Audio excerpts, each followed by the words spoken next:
Taste the Daily. Dindigul மாவட்டம் வத்தலகுண்டு அருகே திமுக நிர்வாகி வீடு உட்பட 2 இடங்களில் பெட்ரோல் குண்டு வீசப்பட்டதால் பொதுமக்கள் பீதியடைந்தனர். கன்னிமார் கோவில்பட்டியைச் சேர்ந்த செல்லதுரை என்பவருக்கும் தினேஷ் என்பவருக்கும் இருசக்கர வாகனம் மோதிக்கொண்ட விபத்து தொடர்பாக முன்விரோதம் இருந்து வந்தது. இந்நிலையில் நள்ளிரவில் திமுக ஒன்றிய விவசாய தொழிலாளர் அணி அமைப்பாளர் காலவாசல் கண்ணன் வீடு உள்ளிட்ட இரு வீட்டின் மீது பெட்ரோல் குண்டு வீசிய புகாரில் மணிபாண்டி என்பவர் சிக்கினார். விடியா ஸ்டாலின் ஆட்சியில் திமுக கட்சி பிரமுகர்கள் மீதே தாக்குதல் நடைபெறும் அளவுக்கு தமிழகத்தில் சட்டம் ஒழுங்கு சந்தி சிரிப்பதாக பொதுமக்கள் குற்றம் சாட்டினர்.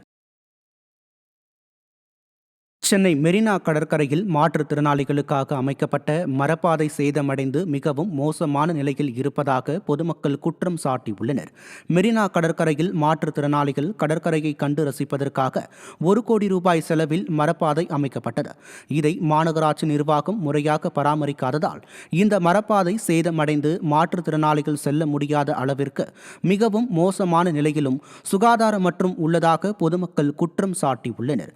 திறனற்ற திமுக அரசு வெற்று விளம்பரத்திற்காக திட்டங்களை நிறைவேற்றிவிட்டு அதை முறையாக பராமரிக்காமல் அலட்சியத்துடன் செயல்படுவதாக பொதுமக்கள் குற்றம் சாட்டியுள்ளனர்.